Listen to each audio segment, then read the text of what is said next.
Warm greetings from the Cathedral Church of St. Marie. I'm really grateful for this opportunity to speak to you in your own home this morning. And I'm especially grateful to all those who have worked hard and moved quickly to make possible the streaming of Mass from the Cathedral. These are testing times for all of us. People of all ages are anxious about the present and the future.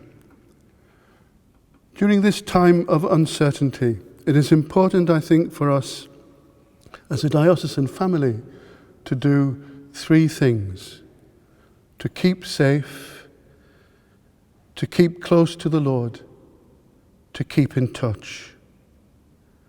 To keep safe, it's important that we follow the guidelines of the government and those of Bishops' Conference. This means, of course, among other things, a suspension of public masses.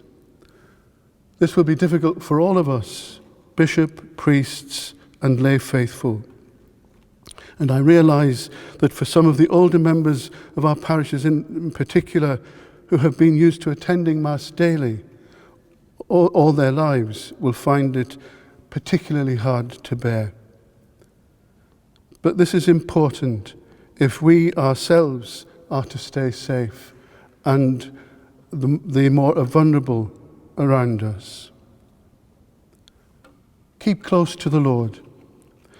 I'd like to suggest two ways in the way that we might do this.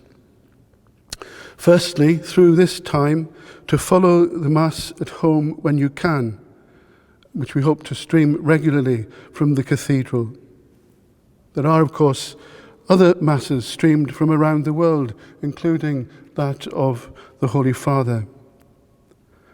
I know that it's not the same as being physically present, but we have to do our best in the circumstances in which we find ourselves. In particular, although we cannot receive communion sacramentally, we can make an act of spiritual communion.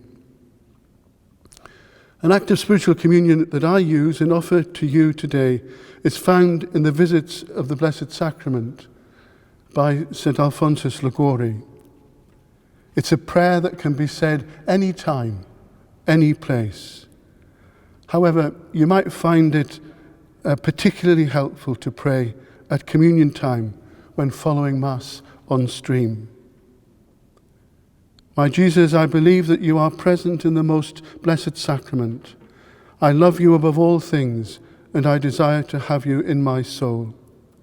Since I cannot now receive you sacramentally, come at least spiritually into my heart. I embrace you as being already there, and unite myself entirely to you. Never let me be parted from you. And St. Alphonsus makes the extraordinary claim that a sincere act of spiritual communion can bear just as much fruit in our lives as the actual reception of communion itself. The second way that we might stay close to the Lord during these days is through our devotions, particularly the recitation of the Rosary. One parish in the diocese is already committed to gathering in the homes of the parish to recite the Rosary every Tuesday at 7:30. I will join them from Bishop's House, and I invite you to join in too, so that together across the diocese there is this great prayer of intercession to our patron, the Mother of Perpetual Help.